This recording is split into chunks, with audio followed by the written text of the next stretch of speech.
দেখো স্পিনোজার আগের দিন ডেকার্টের দ্রব্য পড়িয়েছি, একই ডেফিনেশনটা রাখবে দ্রব্যের। ইনিও বুদ্ধিবাদী। স্বনির্ভরতা মানে হচ্ছে দ্রব্য কারোর উপর নির্ভরশীল নয়। আর সংবেদ্য কথাটা ভালো করে দেখো, সংবেদ্য মানে হচ্ছে কারোর মাধ্যমে যাকে জানতে হয় না। তাহলে এই দুটোকে একত্রিত করে দ্রব্যের ডিফাইন করছে। তাহলে এই কথাটা তো আগের দিন আমরা পড়েছি, স্বনির্ভরতাটা নিশ্চয়ই মনে থাকবে। তার সাথে স্পিনোজা অ্যাড করলেন যেটুকু সেটা মাথায় রাখো, সংবেদ্য।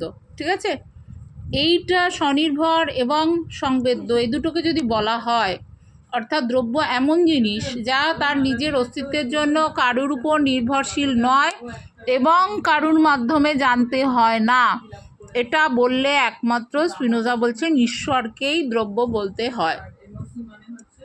আবার সেই একই এলো যে ডেকার্টের মতো স্পিনোজা একটা দ্রব্যকে স্বীকার করলেন, কিন্তু যদি ঈশ্বরকে দ্রব্য হিসাবে স্বীকার করা হয় তাহলে কিন্তু আমাদের দুটো বাস্তব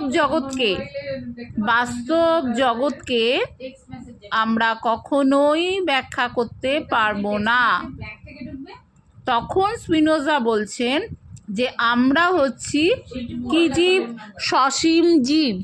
অর্থাৎ আমরা, আমাদের হাত, কান, নাক, মুখ আছে, আমরা হচ্ছে ঈশ্বরের মতো নই, অসীম নই, সীমায়িত সসীম জীব।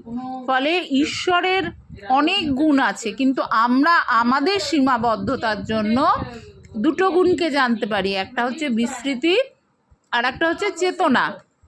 এখন এই গুণ দুটো শুধুমাত্র জানতে পারা যায় আর যেহেতু আমরা অসীম নয় বলে। তাহলে মনে থাকলো ঈশ্বরের অনেক গুণ আছে, তার মধ্যে দুটো গুণকে শুধুমাত্র আমরা জানতে পারি, একটা হচ্ছে বিস্মৃতি, একটা হচ্ছে চেতনা। এখন এই গুণগুলো তো কোথাও ভাসমান অবস্থায় থাকে না।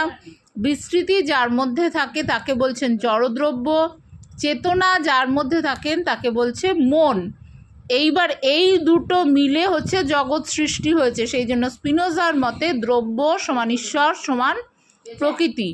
তাই স্পিনোজাকে একেশ্বরবাদী বলা হয়। ঠিক আছে, এক তত্ত্ববাদীও বলে, একেশ্বরবাদীও বলে, এক তত্ত্ববাদীও বলা হয়। খেয়াল রাখবে।